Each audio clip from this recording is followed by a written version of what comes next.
Okay, so today we are going to discuss about the Coulomb's law. As you can see here written here, Coulomb's law in vector form. Okay, so yesterday we have discussed already about what is Coulomb's law, that is F is equal to K Q1 Q2 upon R square, where K is known as the constant and this constant is here, that is 1 upon 4 pi epsilon 0. You must have completed that assignment and calculated the value of K constant, which comes out to be 9 into 10 to the power 9. Okay, so basically, what is Coulomb's law in vector form and why we are writing in vector form? First of all, we should know that force, any type of force, electrostatic, gravitational force, all these are vector quantities. Vector quantity means it is having a magnitude.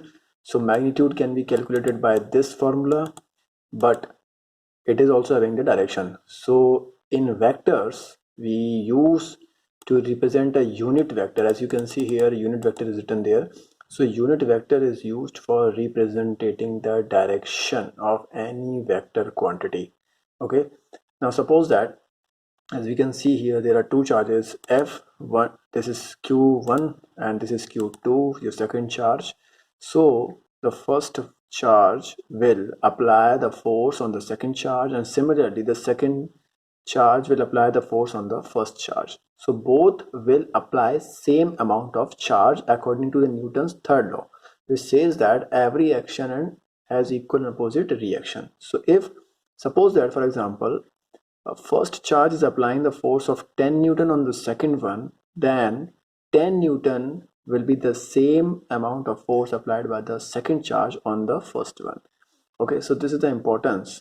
So how to write the force? So we can write here like force on first due to the second is equal to 1 upon 4 pi epsilon 0 q1 q2 upon r square, and direction of the force will be from r to 1.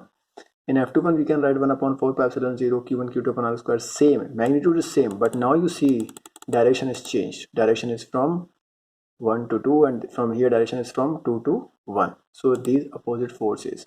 Okay, so basically at the last we can conclude that yes, F12 is equal to minus of F21 because every action has equal and opposite reaction. Okay, now what is the importance of this? Let us understand this thing by a small example here. As you can see on your screens that we are having one main charge here. This charge is main source charge.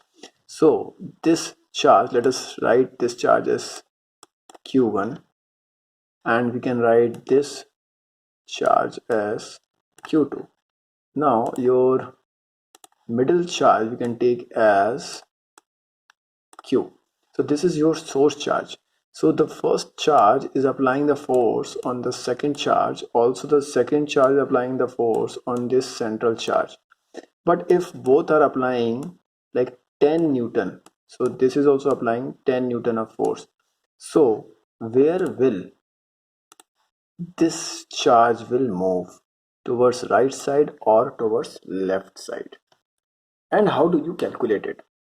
So basically the charge will move nowhere because the forces are equal, 10 Newton from here and 10 Newton from here also, so forces are equal, so it will not move anywhere. The example number 1.6, page number is 16. So here as you can see that we are having a central charge, that is Q.